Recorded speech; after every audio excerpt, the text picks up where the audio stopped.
Is the Premier League about to become 6 teams lighter as talk of a European Super League gathers pace? All of that and so much more on this week's episode of Added Time.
All right, what's happening, everybody? Welcome to this week's episode of Added Time. My name is Sonny G, and I am joined, as always, by the Mad Dog, Mike Angus. Ooh, ooh, ooh, ooh, ooh. Mad Dog in the house. How are we getting on, Sonny? Yeah, not too bad, mate. All the better for seeing you. You good? We're joined by John Scott as well. Hello. Good afternoon, chaps. Right, John, Mike's stuck there with his really happy smiley face. Oh, he's back. He's back. Sorry, guys. There he is. The internet is as unstable as my own mind. Hey, that's the beauty of live TV, Mike. What's that? How did I freeze this time? Was I like this? Yeah, well, you just had like a big grin on your face. You were really like just happy to be alive, to be honest. Happy to be part of the team. Always, mate. Just happy to be here. Yeah. Happy football fan. Happy football fan. So much to talk about this week, guys, especially with all the stuff that's come out in the last couple of hours. But let's just start here with a comment from Brett. Update on Logan Paul. He's okay, and Jake smashed his latest so-called pro MMA fighter down in a stunning knockout. Can't wait for Jake to fight for the title soon. Great show, lads. Cheers, Brett. Much appreciated. Thank you, Brett. Thanks, Brett. It's like RNN update, isn't it? It is, yeah. It is. It's totally like that. I mean, Brett right now is in his total element. Yeah, 2 weeks running. Yeah, we'll save this for Stu, but there was a bit of a farce, wasn't it, that fight last night? But we'll leave that for Stu on Tuesday. He can rant about it. To be honest, I can't wait. I'm going to watch that definitely. Right, so guys, the news coming out in the last couple of hours. Gary Neville's had a total meltdown, and everyone else is pretty unhappy. But there's talk that an announcement is coming tonight, as early as tonight, of a potential European Super League, from which 6 teams from the Premier League, the so-called Big Six, are going to be involved in it. This has been rumored for a long, long time now. Now, I remember seeing stuff about this probably years ago, but I never thought it would ever come to fruition. And to be honest, I still don't think it will happen. But the talk is really gathering pace now. John, we'll start with you. What's your take on this? Yeah, it's interesting you say you heard about it ages ago, because I remember like being at school, which is a long time ago.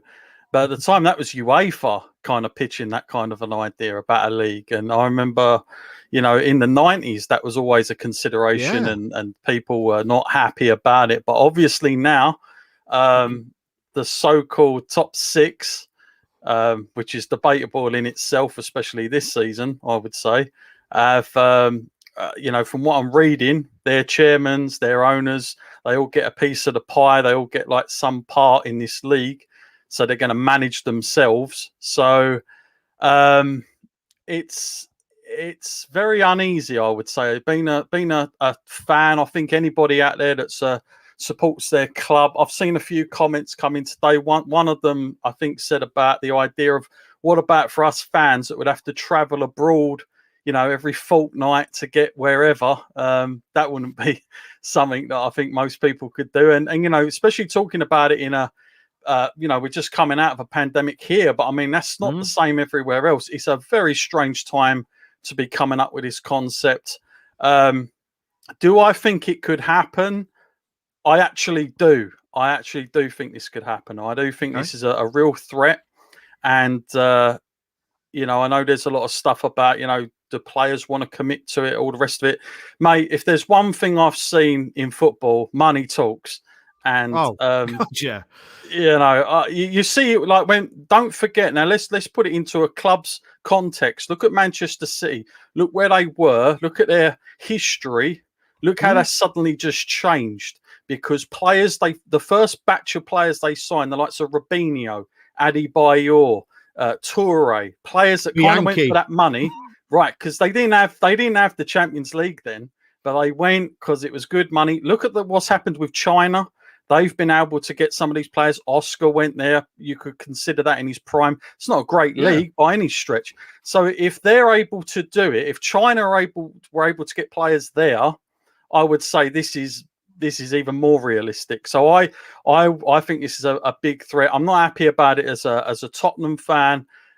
Because I want the Premier League as it is. I just think that's what it is. I think like all European nations, I'm sure we're not the only ones thinking like that. Maybe we are, but I think it would be a total disconnect for me.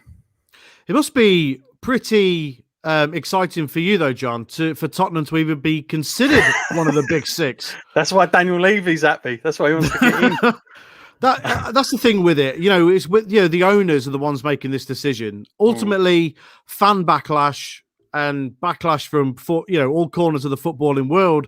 I do think that would stop this from happening. Mike, I want to go to you then. So, what's your opinion on this potential European Super League? Yeah, I only just caught up with it this evening actually, and I saw Gary Neville's absolute rant about it, which was very impassioned, and he, has obviously got an opinion there. They've said that the clubs are going to make statements at 9:30 this evening, so it'll be interesting to hear what is said then. Lewis mentions why Scotland not asked to join the Super League. Well, there's still the potential there. I mean, you still got. I mean, there is the potential there for Rangers and Celtic. You would imagine because they're big. You're not going to get St Mirren in there, but you could get Celtic and or Rangers. You got to believe that they would be considered the elite, I guess. Definitely, yeah. From what I've read as well, they were saying that at the moment, no teams from France or Germany have said they're going to be involved. It was the top 3 from Spain, the top 3 from Italy, and then the top 6 from the UK. Not based on Premier League points, obviously based on who is viewed as the big 6. A couple of quotes that I've heard so far. UEFA said that it attacks the principles of open competition and the sporting merit, which are at the heart of the game. Gary Neville said it's a criminal act against fans. That it could even be considered to be taking part. And he's asking for all the fans to rally behind their teams and and make their thoughts clear. But I think until you've heard a little bit more about what it actually is going to be, it's the wheels, obviously the cogs, the gears are all in process, aren't they? They're going already. So you need to get all the information at the moment. All you've heard is them saying that they're going to make an announcement, and everyone's losing their minds. So I'm sure when the Premier League initially came in, it was possibly a similar. Yeah. People were like, the Premier League, what? It's going to ruin the game. It's all about money. Guys, until they've said actually what's happening, I don't think you can make any assumptions, and you certainly shouldn't be people falling out over it and losing their minds on national television about it. I don't think. I totally agree. I really do agree. And you're right in what you're saying. When the Premier League was, obviously, I was a kid, obviously, when the Premier League first came out. But when you look back at it now, there was people, who were completely opposed to the Premier League being a thing. Obviously, going from the old Division 1 to then, moving on to the Premier League. Obviously, all worked out in the end, and it's the biggest league in the world. I'm with you here, Mike, right? So there's got to be something in place here, before we can really make judgment. Like an action plan. Like, what's it going to be? How are home and away games going to be done? Because it's ridiculous for people to travel. You know what I mean? It's got to be, we've got Barcelona away this week, and then 3 days later we've got AC Milan. It's like, how stupid is that? Yeah. Excuse me, boss. I just need to book a bit of time off because I've got to travel. Got to travel for the Super League. No, it's just ridiculous. It's just there has to be something proper in place for it to work, because people will get sick of it very quickly, I think. Yeah, and as well, the other thing I heard as well was that they were saying, that international players, if they split off and break off to this thing, they're not going to be allowed to play internationally. They're not going to be able to play in the Euros or in the World Cup. So UEFA or FA or whatever are saying that they own them players, and if they leave, that's it. They're gone. They're not going to be able to play for England or whatever anymore. And so it's going to leave players in a difficult situation where they've got to decide. Do I want to play international football, or do I want to be a superstar of football in this separate league, which is paying the big bucks potentially, and how long is it going to last? It's going to be a big gamble. And obviously these people are rich enough to be playing these gambles. And, if people are signing up for it, then as John said, it could happen. I think what we've learned over the last year or so is football is literally nothing without fans. It's not the same. And like I said before, I mean, ultimately, I think it's the fans that are gonna really sort of push for this to not happen. Because, yeah, all right, you would.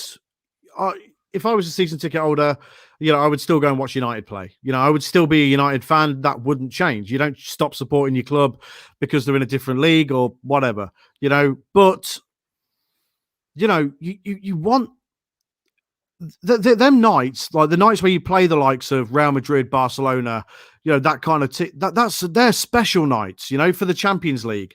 That's the reason you play so hard in the league, to finish in those Champions League spaces, to compete at the elite level. That's your qualification to be at that elite level.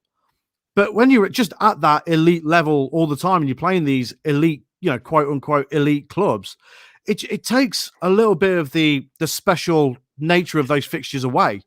I'd rather play Burnley than, AC Milan, or someone like that, because I don't know, it's just something about domestic football and the qualification for that next level, the elite level, that makes it just better, just makes it competitively better.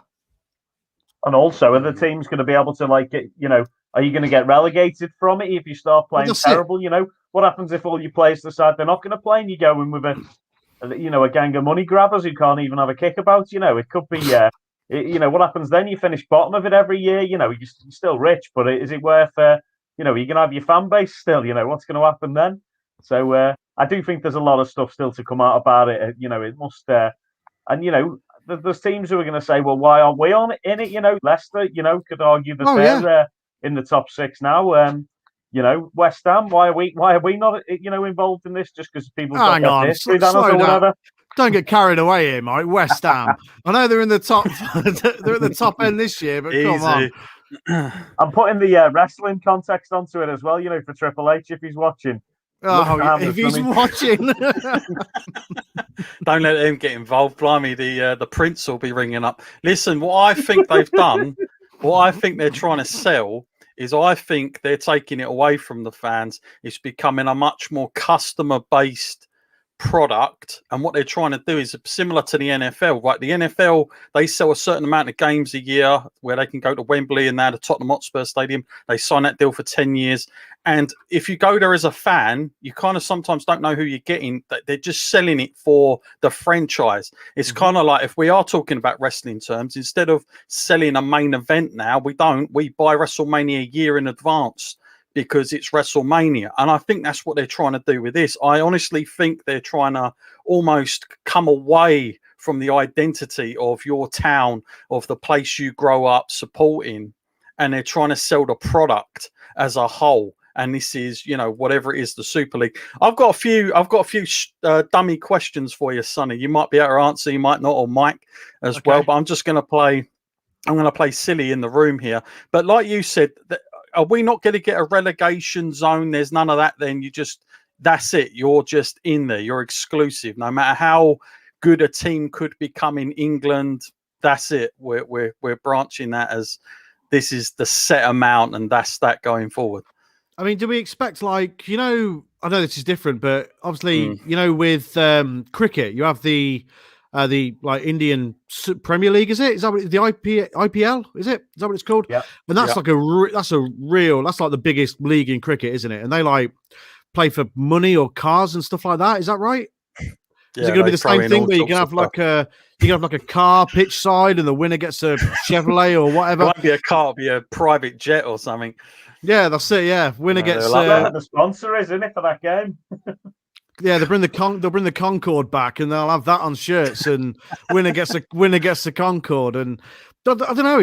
How's it going to work? Obviously, do you get a trophy and prize money? So top of the league at the end of the season gets 250 million. Bottom of the league, only gets £3.50. I don't know. I don't know how I don't really know how they can do it. I've heard one. Space Jam. I've heard one thing going around, and that is about how they would air this stuff and the concept of having streaming being involved, because it means they can manage themselves. They don't need any third party Sky or anything like that anymore. Yeah. They could just recoup all the money. And what they can do is, people over in this country, especially for the Premier League, we pay a bomb at times to watch the Premier League. If you want all of it, you're talking about high money. I know it gets sold all around the world and, it's not too bad. But here, we're playing premium prices. Now, I have heard they could really, they could be doing this so cheap. It's almost be like the network type prices compared to Sky. And that would be a massive incentive as well. So I kind of feel like UEFA themselves, they've got to take a serious look at themselves as well, and the Premier League, about how they do things. Because let's be honest, they're not totally not guilty in all this, to the reason why these clubs are looking elsewhere. Because look at that ridiculous thing that happened earlier on in the season with pay-per-view games. All the games that the TV didn't want, all the crap basically. We'll charge you for it instead. That's what we'll do. So I personally think when people say it's all about the money, look, it's all about the money on every level. We've seen that in our own country. So, of course. There's a lot to it, definitely.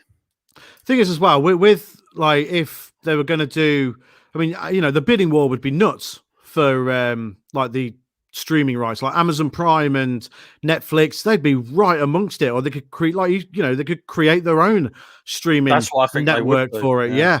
And, people will, regardless of people being against it, people will still go for it. Because, Barcelona versus, Chelsea, United, Spurs, Arsenal is more of a glamorous game than Norwich versus Wolves. For so people will tune in to watch that. The elite players, you would expect, the money will draw them to it. So, the likes of Neymar and Ronaldo and Messi and, all these top players, they're going to want to be in the biggest spotlight, which will be that. And I'm that's what they'll be banking on with this. Problem you've got though is if you destroy your whole sort of basis of what football is, with the FIFA and UEFA and everything, Euros, World Cup, playing for your national teams, that's already been drawn into contention this season with the pandemic. Is it safe to play for your teams? And you've got the whole thing as well of sending people off and them getting injured every season. That's every time Liverpool come back from an international break, we have a couple of matches where we're not up to speed. It's it gives you that option as well. Whether you're going to close that down, what's going to happen with that. It can open up so many different questions. But the issue I've really got about it is it's the only time I've ever seen Gary Neville and Roy Keane agree about something ever. Which means, it's almost as if hell's freezing over. So, it is definitely a big issue. So, I'll be watching carefully. And another interesting point I noticed, sorry, Sonny, was that UEFA are looking to announce a change to the Champions League as well. That's due to be tomorrow, isn't it? Yeah, they're saying that they're going to change it to 36 teams and change it into a different format for the tournament as well. Possibly like a league for the Champions League. then going into round robin knockout tournaments. So, you know, I mean that is equally as ridiculous. I mean, there's already enough. There's already enough teams in the Champions League that shouldn't be in the Champions League. Now I know, the top teams are the top leagues around. Well, other leagues around Europe, their champions want to be in the Champions League to prove themselves, but it's the same teams pretty much every year that get knocked out at the first hurdle. That money might be keeping their whole FA afloat. So, I mean, look at the teams. Look at most of the teams in the Europa League. Absolutely awful. Anyway, well, it remains to be seen what's going to happen here. Obviously, like you said earlier on, Mike, teams are due to make statements apparently at around 9:30 tonight, but it's going to be very interesting. My cat's in the way. It's going to be very interesting. Coming in, I thought that was the box. I know, yeah. I know. What a cameo! I know, he loves it. He always comes in and likes to join in with the podcast and whatnot. But let's bring Steve in. It's half time in the FA Cup semi-final that's being played between Leicester and Southampton. Steve, how's it been, mate? Evening, chap. You all right? Evening, Steve. Great to see you, man. Yeah, good. It's not been a classic. I'm not going to sugarcoat it. It's been very nervous from both teams, and the supporters sat right here. I can't get my heart rate down at all. It's terrible. Very scrappy passes, wayward passes, late tackles. Southampton haven't had a shot at all. But Leicester haven't had one on target either. Leicester have had the best chances. We've been picking the ball up in the midfield, as I say, and a couple of times the ball's gone to Ayoze Perez, who, to be fair, he may as well go and sit with the 4,000 people that are in the stadium. That's how good he is. The ball. How's that, by the way? How's that with the fans in the stadium? Well, I can't tell whether the noise is from them or whether they've still got the crowd noise, the added crowd noise, because it's only 4,000.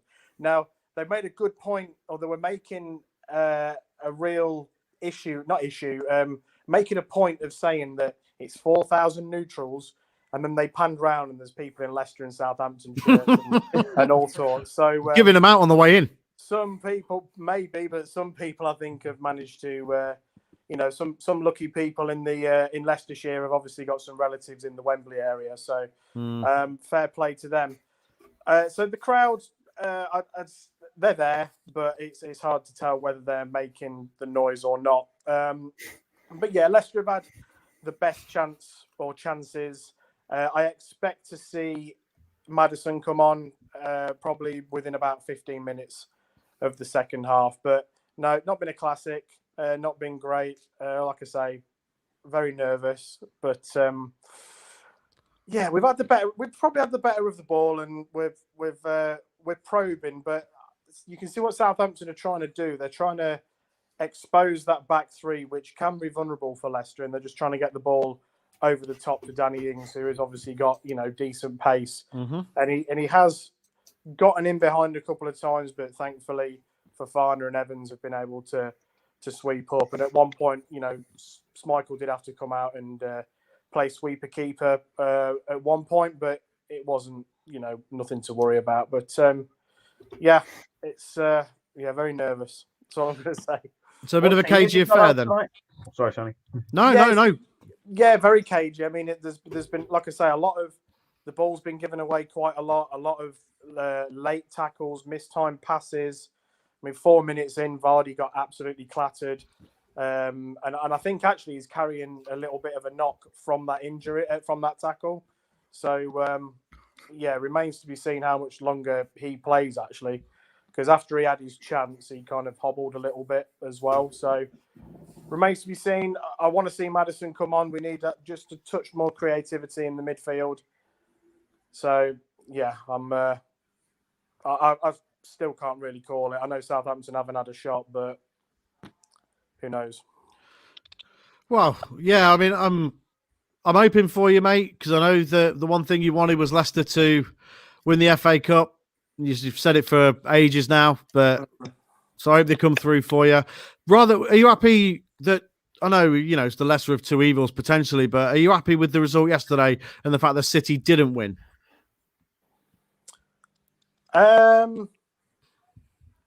I don't know really. I think either way, the whoever won that game yesterday was going to go on to be the favourite. You know, so I don't know. We've not got a great record against Chelsea in the FA Cup. We've never beaten No one has. them. But then, yeah, exactly. Yeah, Chelsea just one of those teams. It'd be tough for whoever got through yesterday was always going to be the favourite. So, yeah, it's one of those. You could play City, and you can either shock result like when they played Wigan all them years ago, or they can do to you what they did to Watford and win 6-0. So, you know, given the choice, I think you would want Chelsea in the final over Man City, but we've got to win this game first. So, well, that's true. Mike, sorry, mate, I cut you off before. Yeah, don't worry. No, all I was going to ask, Steve, was what sort of team have you got out there tonight? Is it your full strength team, or have you got a few injuries? No, it's the strongest team we could possibly put out. So they've gone with a back three, and of Fafana, Evans, and Soyuncu. Interestingly, Castaño's on the right and Pereira's on the left, and Pereira's having a bit of a stinker, to be honest. So whether they switch at half time remains to be seen. And Didi, Tielemans, and then you've got Vardy, Iheanacho, and Perez as a kind of a front three. Maddison's been kept on the bench. I know, obviously, you know, him and a couple of others were a naughty boy last week. I don't think this is further punishment. I think this is a deliberate tactic to bring him on, you know, later on in the game and have that super sub sort of impact that hopefully he can bring, because, you know, he can unlock defenses, and he is creative. So it's the strongest team possible, I would say. What about Southampton? Is Theo Walcott out there, or is he? No, so Walcott's on the bench. You know, which is for me is a good thing, because he's still a dangerous player. You know, they've got Ings and Redmond up top. Gineppo's playing, Armstrong. Ward-Prowse is obviously he's trying to pull the strings in the midfield. So yeah, but it's the midfield where they're giving the ball away a lot, and we're capitalising on that. And to say that's where our one or two chances have come from is from them giving the ball away. So yeah, they've got a good side and whatnot. And you can see what they're trying to do. Leicester just need to be on their guard and just make sure they don't get that back three doesn't get turned with a ball over the top, which is always the risk, because Leicester will try and keep the ball. Leicester will try and push and push and push, and then we could get done on the counter attack quite easily. So that's where we've got to be careful. But well, hopefully the second half will go the way that you want it to, mate. And no doubt I'll speak to you in a bit. But yeah, best of luck for the second half, mate. And cheers. Yeah, I'll speak to you later. Cheers for coming on, mate. Cheers, guys. Thanks a lot. Have a good day. Good See you later. All right, there we go. So 0-0 in that one. Rooting for Leicester here, just for Steve. Plus, I don't really care for Southampton, if I'm being perfectly honest. But so, you got any connections there? No, not really. Just not anymore. Yeah, no. But completely deleted that one. Yeah. Right then. So let's have a look at the results from this weekend. Have a quick scan over them if we've got them to hand. Do we have them to hand is the big thing. Here we go. We're scrolling on the bottom there. Everton 2, Tottenham 2. John, feelings on Jose, please? Feelings on Jose. I wasn't expecting that question. Yeah, just another kind of when we go one up, we give it away as per usual. I think there's some stat out there that is just crazy, the amount of times we've gone 1-0 up and thrown it away. I just feel for Harry Kane, because Harry Kane he's on such good form this season. I think this is one of his best seasons, I honestly do, because his assists and goals, the combination in this team especially that doesn't go forward like it should until like the last 20 minutes is a credit to go to show how good of a player he really is, and anybody that was writing him off a couple of seasons ago, was completely wrong. I think he's proved that now. Overall, I can only see him lasting out till the end of the season. I think that there's already plans in the background, probably sorting that out. And I even think that will be the case, even if he comes up with a cup next week. I still think that'll be the way they go. So, a bit of a mess. I'm kind of at that stage now, Sonny, where I go into a game and I don't really care, which is terrible to say, but you kind of get used to it after a while. I'm sure Mike can relate to that when Liverpool are on a slump and you just kind of think, oh, here we go again. What's the point you can only get irate so much. That's where I am at the moment. You know what I mean? I haven't got any more steam left. Fair enough. Yeah. I mean, it's such a weird one because you've got such a good squad of players, but this is Mourinho all over. Yep. Okay. He's got you to a cup final. The only downside is you're playing Man City. It's a tough one. I mean, I don't see him lasting, into next season at all, but who'd you get? That'll be the key thing. But, anybody anybody at this point. I mean, I know what'll happen this season. Arsenal will go on and lift the Europa. Poch will bloody lift the Champions League, and there'll be a tweet with him smiling, and we'll be stuck out of the champion. Not even in Europe. So that's the sort of season finale I'm expecting on this one. But who knows? Stranger things have happened this season. Very positive, John. Yeah, really positive. I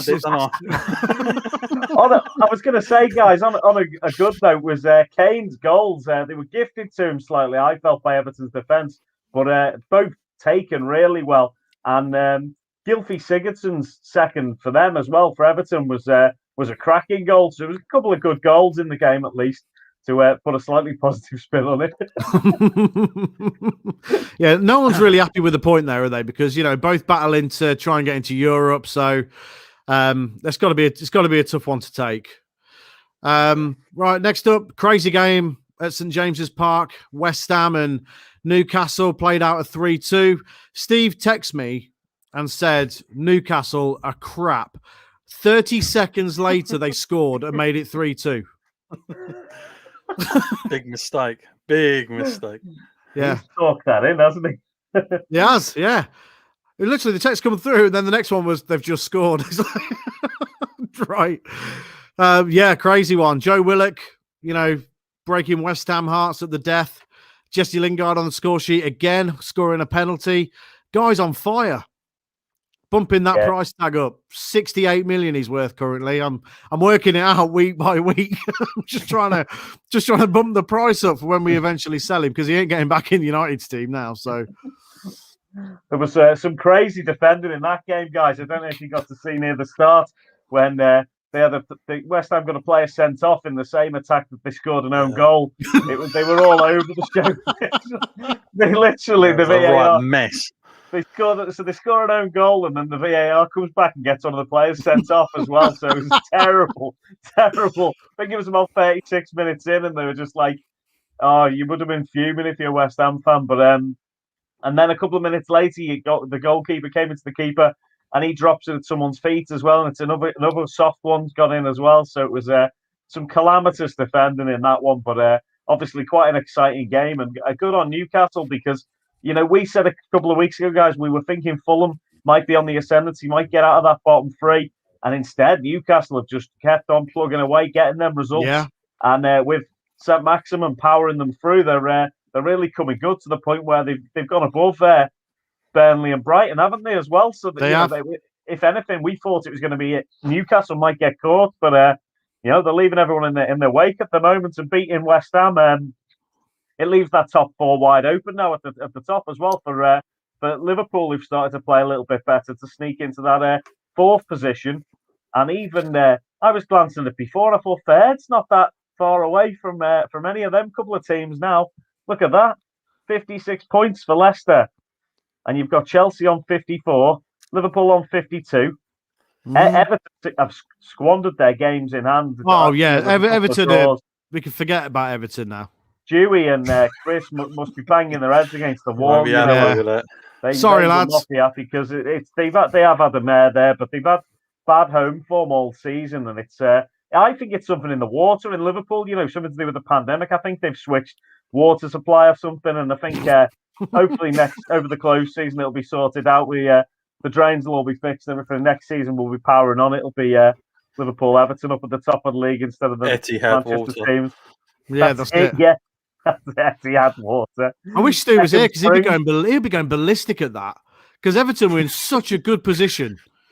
We said, didn't we? They've done it. They've ballsed it massively, and you just can't believe it. No, we can't set him off when he's not even here. The group chat's going to be going off in a minute. There'll be 14 voice notes. I tell you what, lads, you're absolutely right. He'll be going absolutely skit. Sorry, Stu. Yeah, Arsenal down there, Leeds in 10th. Good season for them, to be fair.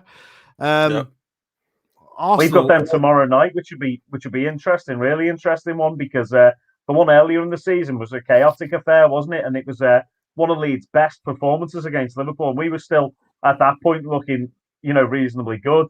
And it was a cracking match. So this one should be really exciting. And we need to get the job done there and move right back up where we go above West Ham, wouldn't we, if we won that? So if you win tomorrow, you'll go above West Ham, so you're into the top four.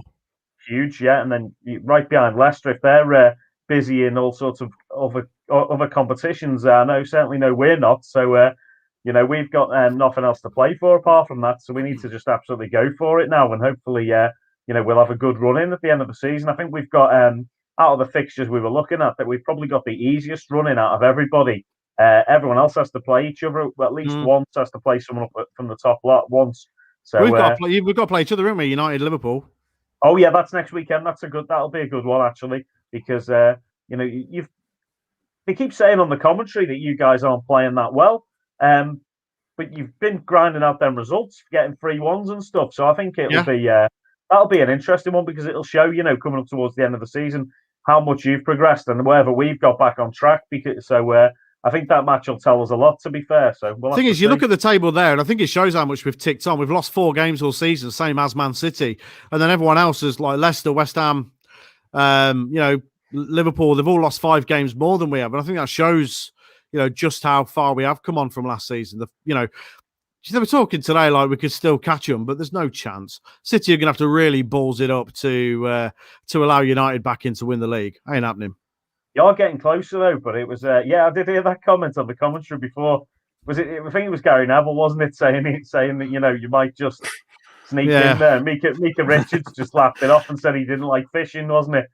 Yeah, in the same breath calling us criminals and wanting a point struck off. So which is it? Got points struck off, or do you want us to win the league? Yeah, he said he wasn't even going to support his team anymore and all that, didn't he? Yeah, I'm sure when Netflix offer him the big bucks to come and commentate on United games in the Super League, he'll be there. In a little spaceship flying about over the pitch, with a little microphone. He can interview the players as they play and stuff, like the Jetsons. Yeah, tell you what, Gary, when Inter Milan get relegated, we'll get Salford in there. Oh, yeah, go on then. Yeah, it'll be fine. It's all right now. Come on, how much? Yeah. Don't twist my arm too much. Yeah, he'll be there. Yeah, he'll be there. He loves it. Bottle merchants, they are the owners. Yeah, bottle merchants. Bottle merchants. Right then, so Wolves sent Sheffield United back to the Championship, beating them 1-0 at Molineux. Sheffield United, this has been coming for a while now. They've not had a good season, well, obviously, but yeah, it's over for them now, and they're gone after Willian Jose put them away. You don't like to see teams get relegated. I don't mind Sheffield United. Thought they were great last season, and this season it's just gone from bad to worse. But someone has to get relegated, and Sheffield United are gone. Norwich, of course, have been promoted as well. Mm-hmm. Norwich.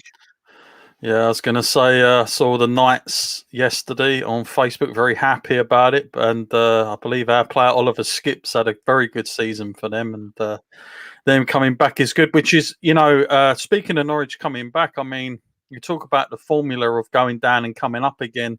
That's why I thought Sheffield United made a big mistake, with the manager, because you've got to think longer term than this whole, just get rid of him stuff. And if that's the guy that got you there in the first place, there's got to be something in that, at least, because you're probably going to lose a lot of the players anyway with wages and God knows what else if they've signed new contracts since they've been up. So I think that's a bit of a mistake on their part. Scott Parker's another formula that's worked. He went down. Yeah. People didn't really give him too much of a shout to come back up. But I think those teams, they've got to think much more longer term. It takes a couple of times to get established. There, like you say, Sonny, there's only so many positions. You can't guarantee it, and money is such a big thing. It's getting harder and harder. So I would have stuck with Wilder, to be honest with you. I was surprised what they did there, and I'd have just said, you know what, we'll just play out till the end of the season. We'll give it a entertaining style, whatever they want to do. No pressure. There's no fans there, so it's not like they've got to appease them as much, So they could have just done that and started planning now. I'm talking about 2 months ago or whatever. Yeah, for next season. Yeah, but I think that's a big mistake on their part. I agree. I mean, the problem is lack of support. With being able to bring players in, other teams around strengthening. Because of money that they've got. So it's tough. The Premier League, it's the toughest league in the world. It is. And you can't, I know that we're sort of, United go through a bad patch. It's, Ollie out, blah, blah, blah. Spurs not playing great. Jose out. And, there was even like Klopp out stuff earlier on in the season, which is ludicrous. But, it happens. But at the same time, you want stability. But if there's no stability, that's when things start to really sort of plummet. And that's exactly what's happened at Sheffield United. And I fear for them now. Because it took them so long to get to the Premier League. Coming up from they were in League 2 at one point, or League 1. Sorry, they were in League 1 at one point, and for them to get all the way to the Premier League, have a great season, then to not be able to strengthen and go straight and then go down, I think it's harsh and not really a reflection on the manager because they weren't playing bad football. That's the thing; they weren't playing bad football. They came to Old Trafford. They got 3 points off us. They weren't playing bad football at all. But it was just they didn't have the legs to really go at it, and that was their undoing, I think, this year. And I feel bad for Wilder. I really do. I mean, he'll get another job. I really hope he does. But I do fear for Sheffield United a little bit now. But Sheffield United are going to be spending a season in the Championship, and that's a tough league as well. There's no sort of guarantee. Next up, mid-table Arsenal doing their best mid-table impression as they managed to claw back 2 points off Fulham by very, very last minute with a shambles of a goal as well. It wasn't even it was their goalkeeper was involved in the setup, wasn't it? Yeah.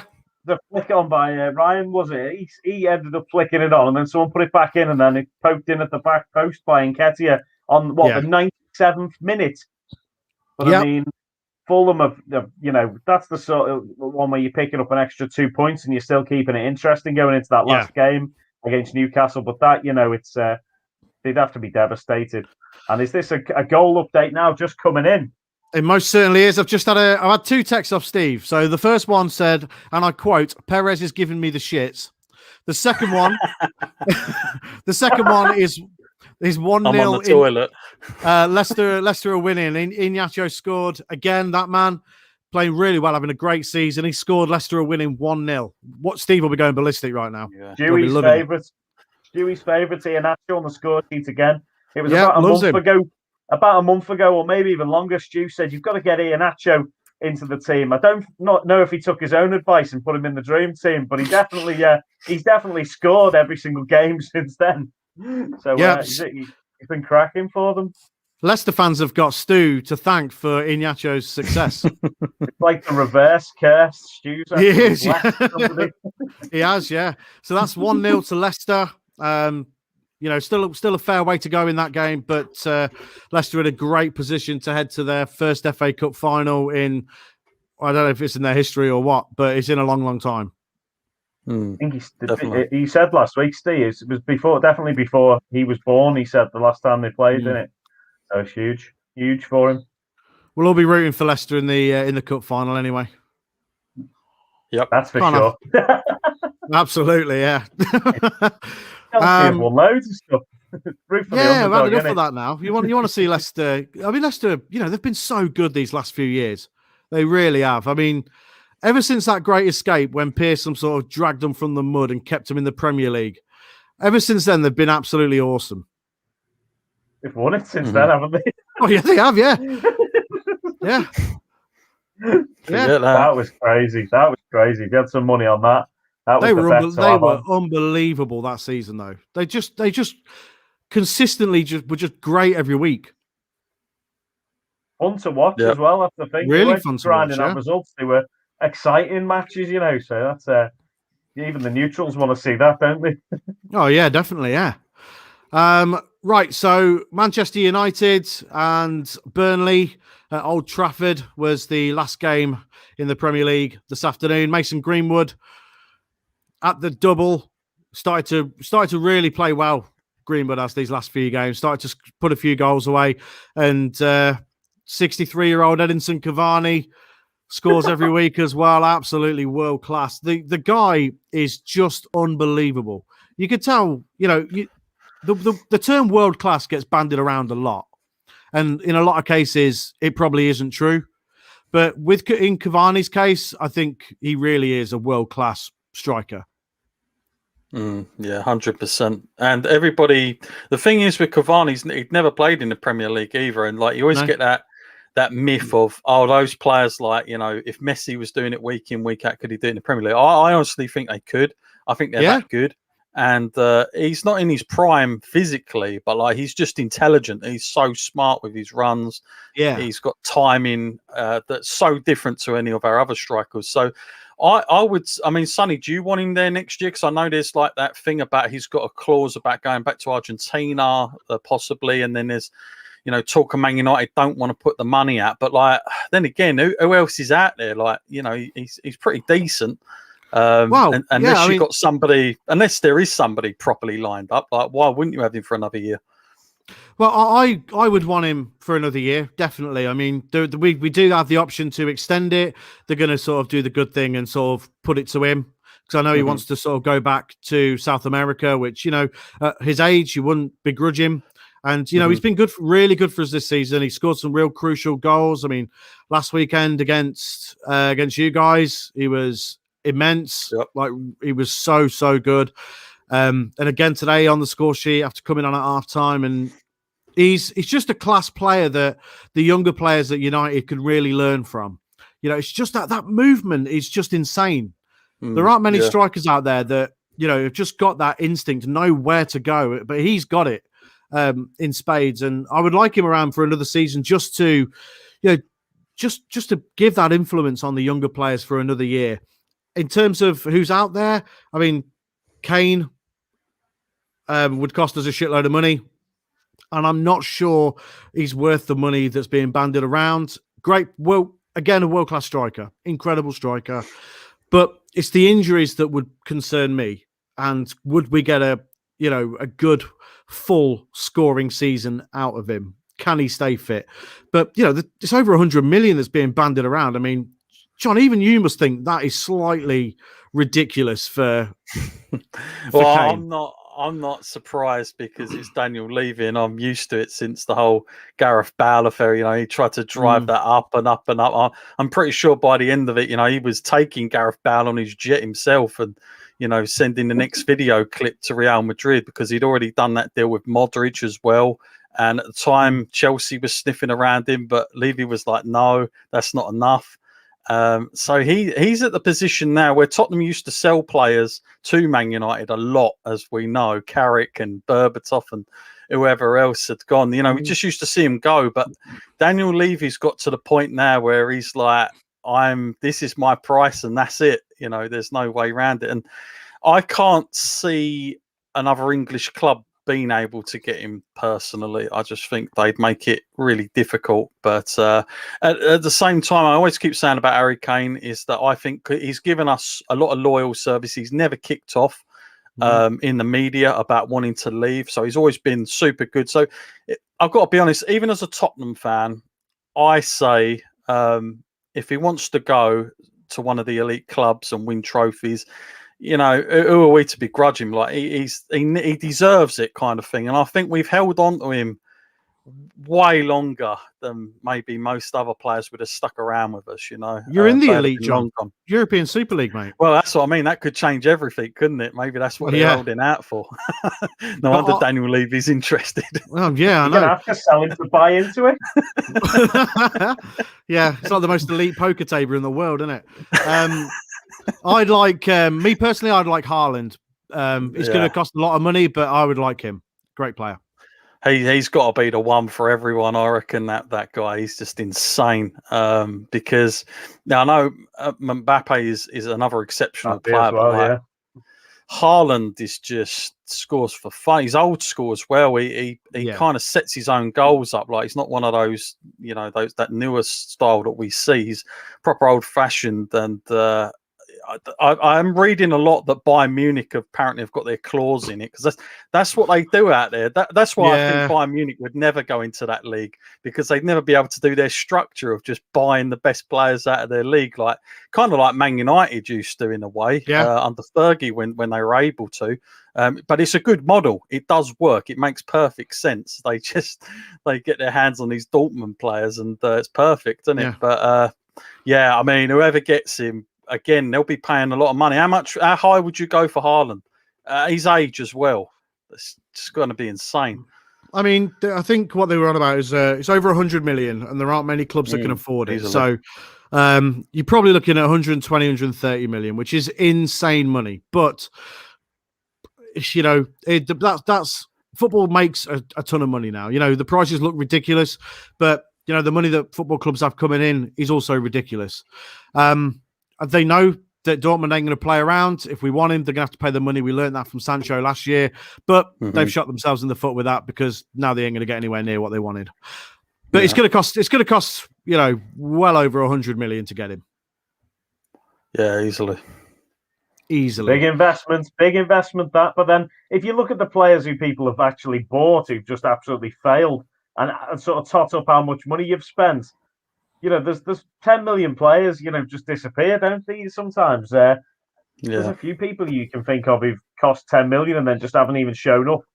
So I mean, if you add all that up and then compare it to like 100 million's nothing, then, isn't it? Timo Werner, he cost Chelsea, a pretty penny, not a lot in the grand scheme of things, but he hasn't done a lot this year. Yeah, that's just one example, exactly. So if you get someone who's solid, it'd be worth it. Like John was saying about Kane, how many goals has he scored so far this season? He's past 20 now already this season. Crazy. So he's, So I mean, it's his injuries. I suppose there is his age. I get what Sonny's saying, but I mean, I suppose it's how prepared you are, how much money have you got to play with? Because you look at what Liverpool done, Mike, when they just said we just need a goalkeeper and a quality centre back. Everyone was like, "What are they doing?" But it worked. They just went out and got the best that they thought was the best, and they paid the money. They didn't get second best, and it worked 100%.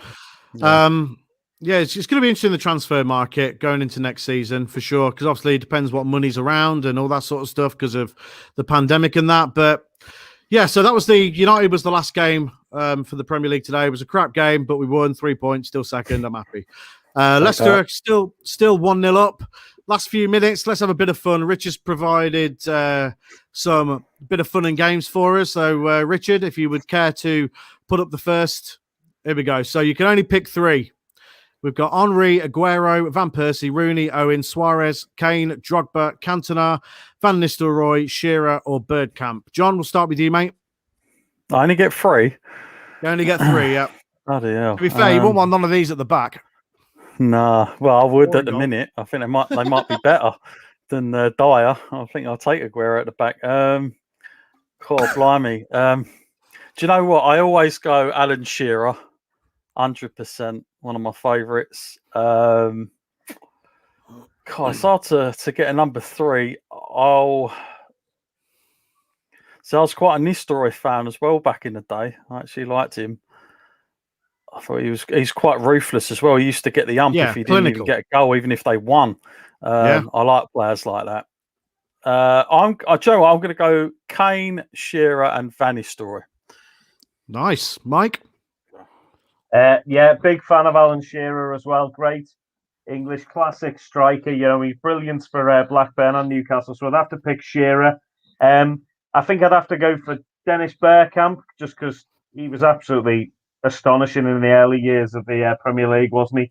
Some of the touches he had and stuff that you see replayed even now. Amazing for Holland and for Arsenal. So I'd have to pick him. But the last was a tough one for me.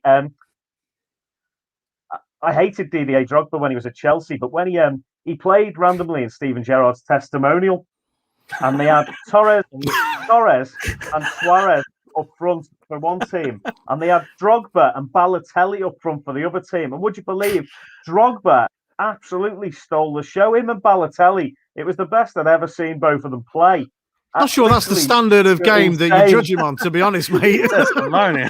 Hey, if you see him live and they play like that, that really puts them over to me. But I think, I'd have to pick Luis Suarez as my third man. Even despite the biting and everything, he was absolutely brilliant at Liverpool. And, I used to absolutely love Michael Owen at the time as well. But then playing for United and just some of the absolute tosh he comes out with, unfortunately, on commentary, really soured me on him, unfortunately, which is my perception of him's changed. But that wonder goal, time. Never forget that goal against Argentina, and also his performance against. He was great, wasn't he, against Germany in the 5-1 when Heskey was up front as well. So I'd have to pick Suarez as my third man there. That's fair. What about you, Sonny? Van Persie single-handedly won us the league in Fergie's last year. The guy is just immense, just an unbelievable finisher. Score from anywhere, incredible. Henry, a class apart, just an unbelievably classy player. And I would have to say Shearer as well, because again, I just love players that could just move the ball out and just leather it and it goes in. And that's Van Persie and that's Shearer. Obviously, Henry had a bit more finesse about him, but they're my 3. I love that style of striker. That's what you want a striker to do. You don't want him pissing off to the left wing and trying to dribble it all in and all that. You want him to get it, stick his, bring it out, smash it. Everyone's a winner. Great celebration as well. Bit of bite on it. Yeah, absolutely. Right, that was good. Next up, Rich. Yeah, that was it, John. What have we got next? The score is 1-1. It's the 90th minute, and you've just been awarded a penalty. Who are you choosing to take it? And we've got a choice of David Beckham playing in a testimonial game there, so that's Mike's pick. That's what you say. That gets him over. Messi. Yeah. We got Leo Messi, Soccerade. Yeah, I'll have Johnny Wilkes, please. He's take my penalty in the 90th. Right, we got Leo Messi. Mourinho absolutely snapped somebody. He was the manager, and it was I remember. It was that. What's his name? That is the singer. What's his name? Ollie Mers. Ollie Mers running up the wing, and the next second he just slide tackled him, took him out completely. Manager on the pitch, red card. Chaos. Gotta love it. So we've got Beckham, Messi, Pirlo, or Ronaldo. John, we'll start with you, mate. I don't think you can go wrong, really, if I'm honest. Suppose I'd need to know what side it was on and whereabouts the ball is. But do you know what? Ronaldo's come up always on trumps a lot, as much as Beckham has. And it's... I'll go with Beckham. Beckham, all right. Yeah. Mike? Yeah, well, I've seen Messi have a penalty in slightly more exciting fixture than the testimonial. It was Man City versus Barcelona in the Champions League, and Messi missed. Joe Hart saved it, so that put me off him, because that's the only time I've seen him take one in real life. I'd have to go for David Beckham. I think he learnt a lot from his mistakes, and I think if he's taking a pen in a situation like that, he's he's taking it dead serious and is not going to want the backlash of missing it. So I'm going to go for Beckham as well. Fair enough. My bad. I thought this was free kick. Sorry, I completely read that wrong. That's why I was saying it depends where it is on the pitch. So I'll still keep with Beckham. I'll still keep. Not get onto that. I didn't even think. I thought you were sort of going for which end is it at? Are they kicking into the home fans, or is it the away fans, or what? There's too many variables. So specific, yeah. Yeah. You still going Beckham?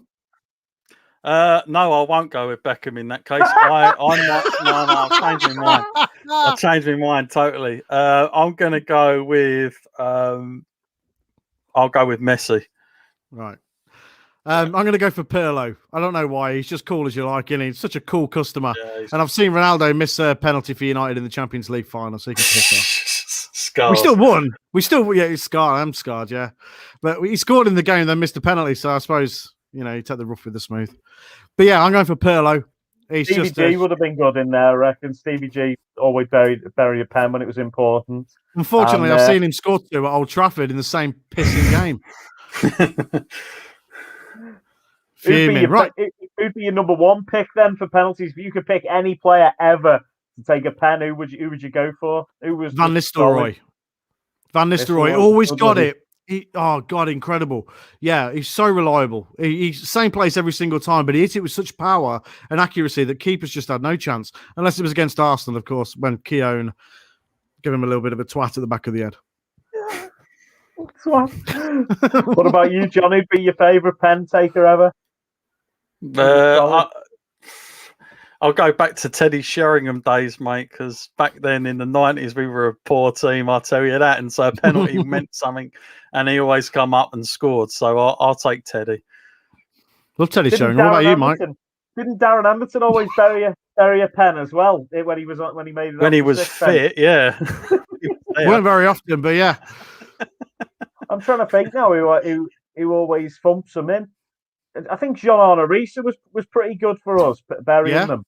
I don't think he was missing many. He put a bit of a whack on them, like. Do you remember that class bit of commentary when Risa scored a free kick, and it was like American commentators, and they were like, "Risa with the Kraken," and it's like, what does that mean? I just love Jonathan Pearce always had good ones, didn't he? When he was on the full game. Remember it was on Channel 5. Yeah, some of his were great. It was almost like Robot Wars was actually happening on the football pitch. Bloody Robot Wars was taking over in his mind, I think. Matilda and Kill a Lot were going to come out or something whilst he's doing the play-by-play. And he likes to call that Sergeant back, and he's punching it into the top of the net. Yes, right, let's hard to take him serious. Let's get the added time cool wall. Is back for another week. What we got then, Rich? Here we go. Right. We got legend, decent, bang average, lacking, and crap. Jimmy Bullard. Is it? Oh, it's just goal celebrations. This is Jimmy Bullard when he gave the Hull team an absolute rollicking in like the style of what the hell's the manager's name? Oh God, he's back at Southampton again, isn't he? Yeah. Rich, why are we in this formation here? He's like, oh, it's because he's covered Mike's face. That's what it is. Don't worry about that. They've seen enough of me. He can just come over the top like the wall. I've completely forgot the guy's name, but I know what you mean. I'll start with this. I'm going to put this on. I like Jimmy Bullard because I've been watching his fishing program. It's not bad. It's on YouTube. I've never been into fishing, but he's grown on me. He's quite a character. So I'm going to put that one. I remember this taking place. I'll put this in decent. There you go. I'll put it in a decent because he was kind of mocking what had happened, but it was funny. I don't know if I can't remember what the outcome was with the manager, but I think he saw the funny side of it, whoever we're thinking of. Yeah. I'm going to put this one is in legend for me. because this is class. Yeah, this is a good one. What about the Mike? What about Mike's forehead here? What's he thinking? Oh, yeah, my mate's just texted me. He's clearly watching. He's put Phil Brown. There we go, Phil Brown. That's the one. There Phil we go. Brown. I'm going to put it in decent. I'm going to have to watch it back and get the full history of it, though. It's not one I'm completely up on, so I'll have to check that out. Can we come back to Mike next week? Can we get some eyes on Mike's forehead? So it's like... One of those hats. Face. Can we not have a little? Do you want me to draw a little face on so you can still see me? Yeah, that'd be brilliant. Right, next one.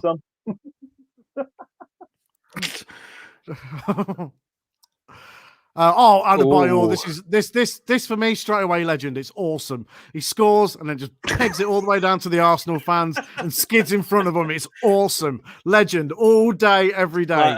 It's a mixture of the Heart Foundation celebration going on his knees. Yeah, it's unbelievable. Yeah.